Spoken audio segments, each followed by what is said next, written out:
Hi, this is Todd Howard of Bethesda Game Studios, and we're here to show you a sneak peek at our latest game, Skyrim. Each time we do a new Elder Scrolls game, we'd like to start fresh, and Skyrim is no different. Coming off of Oblivion, and then the team did Fallout 3, we had a huge list of things we knew we wanted to do technically with the current generation of hardware and PCs to bring a virtual fantasy world to life. So we've rewritten the render, we've rewritten all the gameplay, the scripting language, the faces, the foliage, and all this comes together in our new engine we call the Creation Engine. So we're interested in all the little details like this plant here, the medium details of these logs and trees, and all the way up to distant mountains. And if you've played our previous stuff, you know that mountain is not just a backdrop. You can walk all the way to the top of that mountain. And it's a huge world. Like our previous games, you can create any kind of character you want and then go do what you want. The game's primarily designed as a first-person game, but you can also play in third person.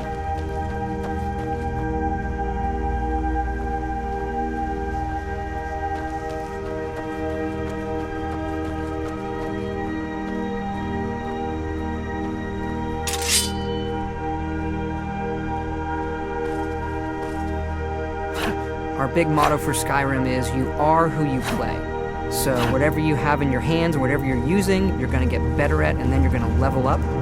The right trigger does your right hand, and the left trigger does your left hand.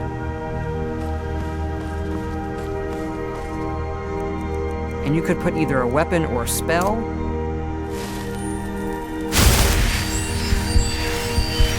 You can also dual wield spells.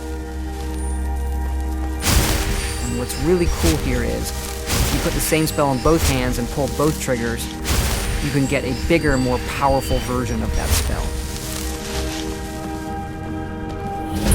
Up here we have standing stones. There are 13 of these throughout Skyrim's landscape, and they give you special abilities, but you can only have one of these active at a time.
This is your character menu.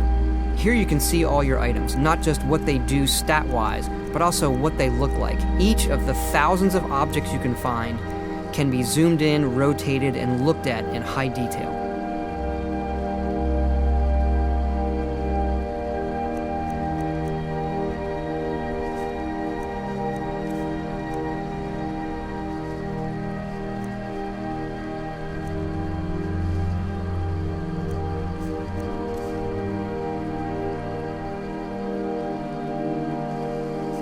With the skills menu, you look to the heavens, and here you can see all of your skills, how they're progressing, and as your skills increase, you'll push yourself to leveling up. The higher the skill, the more it affects your level progress. And when you level up, you get to pick a perk. Each of these skills has its own perk tree. As you develop your character, it's like the game is drawing this custom constellation for who you are. Lastly, we have the map, and we're just going to pull the camera back here and show you how the level of detail system works in the game. We're just rendering the whole world.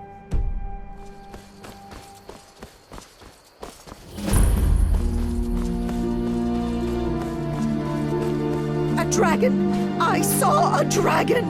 What? What is it now, Mother?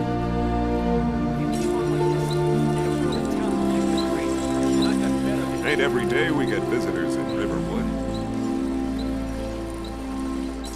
Gerder's family first settled here as woodcutters a few generations ago. She and Hod run the mill. I make a decent living sharpening axes and fixing the sawmill.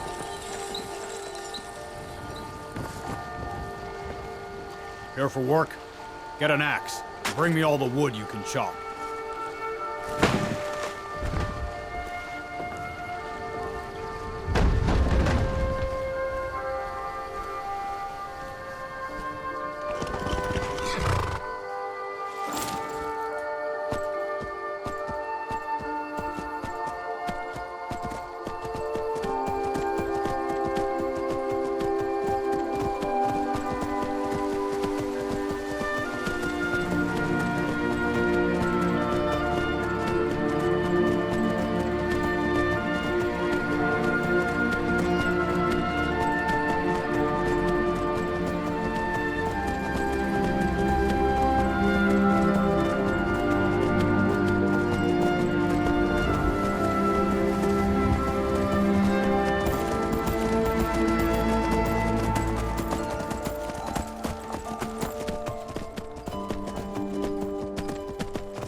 This mountain here is the tallest mountain in Skyrim. It's called the Throat of the World.